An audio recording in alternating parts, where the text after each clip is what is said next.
I want to ask you about Veep, which I just want to correct the record. You're no longer with the show, but Correct. what can you tell us about the female characters on that show?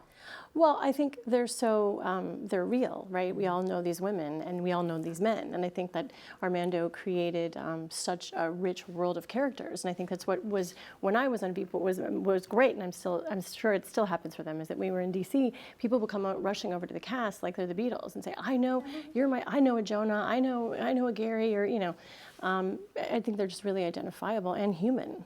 And on vice principals, you actually have a very kind of even split with the genders, right? Is that something that you it's a little done on other shows? A little more split. I think vice principals is just, it's those guys doing what they do best. It's the team from Eastbound and Down, and it was incredibly fun. And we shot for 9 months in Charleston, but definitely it's a little more evenly split of like female to male characters.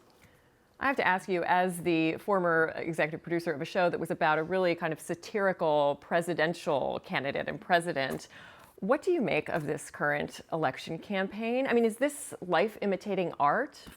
With Donald Trump, I'm asking. It's incredible. I know it's been passed around on social media, but it is that thing. It's like it's like this is the last season of the America, and the writers just went crazy, right? That's what's happening. It's just too good. If you were writing it, what would be the outcome?